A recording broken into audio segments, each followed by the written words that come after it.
ضرورت ریشتہ کا اشتہار دے کر لوٹ مار کرنے والے گروہ کیسے کام کر رہے ہیں؟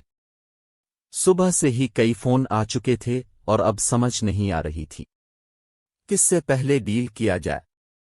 شمع کے والد نے ایک قومی اخبار میں لڑکی کے رشتے کا اشتہار دیا تھا، جس میں اس نے لکھا تھا کہ ایک اچھے کاروباری خاندان سے تعلق رکھنے والی انتہائی نیک اور پاکیزہ لڑکی، سفید رنگ، لمبا قد، خوش باش، صوم و صلات کی پابند، اعلیٰ تعلیم یافتہ، کنواری دوشیزہ کے لیے رشتہ چاہیے۔ لڑکے کے لیے خاندان اور عمر کی کوئی قید نہیں، دوسری شادی کرنے والے اور رنڈوے بھی رجوع کر سکتے ہیں۔ اشتہار کے نیچے گھر کا فون نمبر دیا تھا۔ 2 کنال کا یہ فرنشڈ گھر ابھی کوئی 1 ہفتہ قبل ہی انہوں نے کرائے پر لیا تھا۔ فون کی گھنٹی بجتے ہی شمع کا والد بولا کہ ایک اور شکار آیا ہے۔ شمع کی ماں، تم اس سے ڈیل کرو کیونکہ میں تو صبح سے 3 امیدواروں کو ڈیل کر چکا ہوں۔ ماں بولی کہ میں بھی تو 4 کو ڈیل کر چکی ہوں اور اب مجھ سے کوئی بات نہیں ہو سکتی ہے۔ ماں نے کہا کہ اے شمع، تم خود ہی بڑی بیہن بن کر بات کر لو۔ شمع نے آگے بڑھ کر فون اٹھا لیا اور بڑی نرم آواز میں بولی، ہیلو۔ جب کافی دیر ہو گئی تو شمع کی ماں نے کہا کہ کیا اب تو اس سے رشتہ پکا کر کے چھوڑے گی؟ شمع نے ریسیور پر ہاتھ رکھ کر کہا کہ وہ تو ٹائم مانگ رہا ہے کہ میرے بیٹے نے اسی ماہ کے آخر میں 3 ماہ کے لیے یورپ چلے جانا ہے، اور میں چاہتا ہوں کہ یورپ جانے سے پہلے ہی رشتے کی بات ہو جائے۔ اچھا، اسے اتوار کا ٹائم دے دو۔ اتوار کو تو پہلے ہی 2 امیدواروں کو ٹائم دے چکے ہیں۔ اچھا چل، پیر کا دن دے دو، مگر پیر کا دن تو بہاول نگر والوں کو وقت دے چکے ہیں۔ منگل کو ہمیں خود چچا کی طرف جانا ہے، جو اپنے بیٹے کی 4تھی مرتبہ شادی کر رہا تھا۔ اچھا چل، بدھ کا وقت دے دو۔ شمع نے کہا کہ اب بدھ کو آ جائیں۔ شمع اصل میں بھائی پھیرو کے قریبی گاہے کی رہنے والی تھی، یہ کنواری بھی نہیں تھی۔ اس کی پہلے بھی 3 مرتبہ شادی ہو چکی تھی، مگر تھی وہ بہت حسین اور خوبصورت، پتہ ہی نہیں چلتا تھا کہ وہ شادی شدہ ہے یا کنواری۔ بڑے بڑے دھوکہ کھا جاتے تھے۔ شمع اصل میں نوسربازوں کی فیملی سے تعلق رکھتی تھی۔ اس کا بھائی، باپ، ماں اور دیگر خاندان کے لوگ نوسرباز تھے۔ اگر یہ کہا جائے کہ اس خاندان کا کاروبار ہی نوسربازی کرنا ہے تو کچھ غلط نہیں ہوگا۔ نوسربازوں کو ٹھگ بھی کہا جاتا ہے۔ ان لوگوں کا نصیب کمال ہوتا ہے کہ ان کے ہاتھوں لوٹے جانے والے لوگ اپنی رضامندی سے ہی لٹتے ہیں۔ دوسرے الفاظ میں انہیں بعد میں پتہ چلتا ہے کہ وہ لٹ چکے ہیں۔ ٹھگا نوسرباز انتہائی چاپلوس اور گفتگو کے ماہر ہوتے ہیں۔ انہیں چور، ڈاکو یا رہزن نہیں کہا جا سکتا ہے۔ یہ نہ تو چوروں کی طرح رات کو چوری کرتے ہیں اور نہ ہی ڈاکو یا راہزنوں کی طرح لوگوں کو لوٹتے ہیں، بلکہ یہ انتہائی دیدہ دلیری کے ساتھ اپنے کیے گئے شکار کے ساتھ ہنسی خوشی باتیں کرتے ہیں، کھاتے پیتے ہیں اور اسے لوٹ کر چلے جاتے ہیں۔ آج کل ایسے نوسربازوں کی کئی قسمیں ہو چکی ہیں۔ کوئی پیتل کے زورات کو سونے کے زیورات بنانے کا جھانسا دے کر لوٹتے ہیں، اور کوئی رقم ڈبل کرنے کا چکر دے کر لوٹ لیتا ہے، اور کوئی مسافروں کو راستہ بتلانے کے چکر میں لوٹ لیتا ہے، کوئی بے گھر لوگوں کو مکان یا پلاٹ دلوانے کے سلسلے میں لوٹ لیتا ہے۔ بہرحال شمع کے خاندان کے لوگ بھی پہل کچھ ایسی ہی واردات ڈالتے تھے، مگر جب سے شمع جوان ہوئی تو اس کے والد نے اس کی جوانی اور خوبصورتی سے فائدہ اٹھانے کا فیصلہ کیا اور شمع کے رشتے کا جھانسا دے کر لوگوں کو لوٹنا شروع کر دیا۔ اب تک شمع کی 3 شادیاں اور 6 کے قریب منگنیاں ہو چکی تھی، مگر کوئی بھی پایا تکمیل کو نہیں پہنچی۔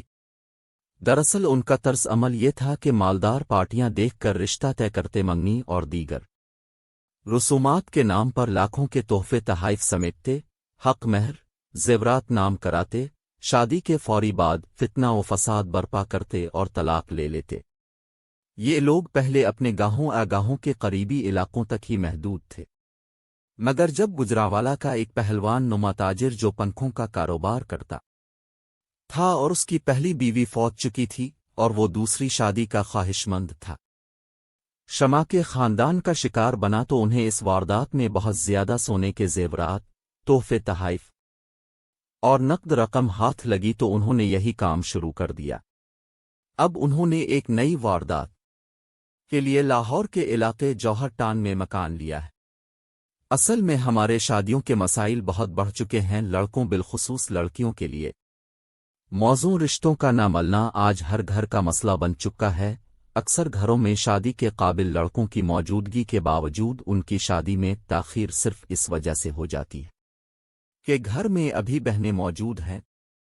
بہنیں چاہے چھوٹی ہی کیوں نہ ہوں، ان کی عمر نکل جانے کے خوف سے بڑے بھائیوں کی شادی اکثر غیر معینہ مدت کے لیے ملتوی کر دی جاتی ہے۔ اگرچہ دیکھا جائے تو یہ سوچ کچھ ایسی غلط بھی نہیں، کیونکہ لڑکوں کے نسبت لڑکیوں کی شادی کا معاملہ اپنے ہاتھ میں نہیں ہوتا، لیکن جب معاشرے کی اکثریت یہی روش اختیار کر لیتی ہے تو لڑکیوں کے لیے دستیاب رشتوں کی تعداد خود بخود کم ہو جاتی ہے۔ اس لیے کہ ہر شخص اپنی بہن بیٹی کی شادی کے لیے تو تیار ہے، مگر دوسروں کی بیٹیوں کو اپنے گھر لانے کے لیے آمادہ نہیں۔ آخر کار وہی مشکل سامنے آ جاتی ہے جس سے لوگ بچنا چاہتے ہیں، یعنی لڑکیوں کی عمر گزر جاتی ہے۔ پھر فریقین کے مطالبے بھی اتنے زیادہ ہوتے ہیں کہ لوگ شادی کو ملتوی کر دیتے ہیں۔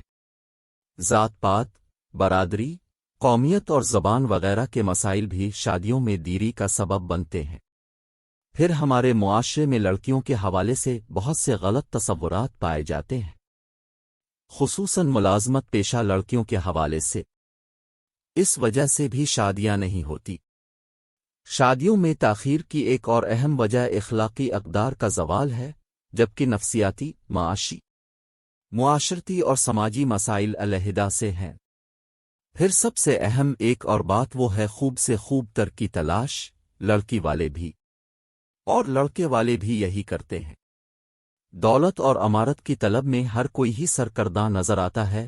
ظاہری شان و شوکت اور بڑے مکانات، چاہے وہ کرائے پر ہی ہو، دیکھ کر ہی لڑکے اور لڑکی والے ایک دوسرے پر یقین کر لیتے ہیں، جبکہ ماضی کی طرح خاندان، حسب و نسب، تحقیق اور نیک نامی کی بنیاد پر کوئی تحقیق نہیں کرتا، بلکہ موبائل فون یا انٹرنیٹ پر ہی تصویر دیکھ کر ہاں کر دی جاتی ہے، چاہے وہ تصویر سی اور کی ہو۔ پھر بیرون ملک لے جانے کا جھانسا بھی دیا جاتا ہے، جبکہ ایک لڑکی دکھا کر دوسری بھی بیاں دی جاتی ہے۔ چنانچہ ایسے میں نوسربازوں کی چاندی ہو گئی ہے، جبکہ بعض نوسربازوں نے کچھ رقم حصے کے عوض ماں، بیوی اور بیٹی بن کر خاندان بنایا ہوتا ہے، اور مل کر اس انداز میں واردات ڈالتے ہیں کہ پڑھے لکھے لوگ بھی بے وقوف بن جاتے ہیں، اور بعد میں یہ اپنے طے شدہ حصے کی رقم لے کر جگہ چھوڑ دیتے ہیں اور نئے شکار کی تلاش شروع کر دیتے ہیں۔ یہ نوسرباز خاندان کبھی لڑکا دکھا کر لڑکی والوں کو لوٹ لیتے ہیں، اور کبھی لڑکی دکھا کر لڑکے والوں کو لوٹ لیتے ہیں۔ ایسے واقعات میں اضافے کا صرف اور صرف یہی ایک سبب ہے کہ ہم نے اللہ تعالیٰ پر توکل کرنا چھوڑ دیا ہے، حالانکہ بحیثیت مسلمان ہم سب کا اس بات پر یقین ہونا چاہیے کہ ہر کام کا ایک وقت معین ہوتا ہے، خصوصاً پیدائش، نکاح اور اموات جیسے معاملات پر اللہ پر توکل کرنا ہی ایک بہترین عمل ہے۔ ہاں البتہ والدین کو چاہیے کہ وہ جلد از جلد رشتے طے کرنے کی بجائے پوری طرح جانچ پڑتال ضرور کریں، اور دوسرے رشتے تلاش کرتے وقت چاہے لڑکے کا ہو یا لڑکی کا شرافت ضرور دیکھی جائے کہ خاندان کون ہے اور یہ لوگ کیسے ہیں۔ رہا دولت و عمارت کا تعلق تو یہ بات یاد رکھنی چاہیے کہ جیسے اولاد مرد کی قسمت کی ہوتی ہے، ویسے ہی رزق لڑکی کی قسمت کا ہوتا ہے۔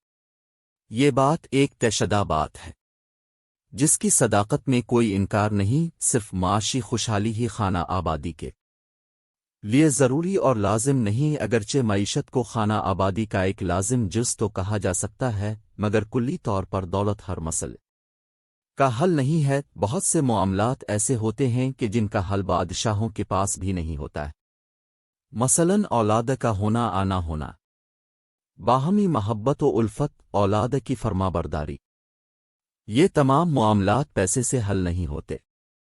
قرآن کریم میں اللہ نے فرمایا ہے، ہم جسے چاہیں اولاد دیں اور جسے چاہیں محروم رکھیں، اور جس کو چاہیں بیٹے دیں اور جسے چاہیں بیٹیاں دیں، اور جسے چاہیں دونوں عطا کر دیں۔ یہ معاملہ تو خالصتنا عطیہ خداوندی ہوتا ہے۔ پھر جیسے کہا جاتا ہے کہ رشتے تو آسمانوں پر ہو جاتے ہیں، دنیا میں تو صرف تجدید عہد ہی کیا جاتا ہے، مگر اب ان سب باتوں پر ہمارا اعتقاد نہیں رہا۔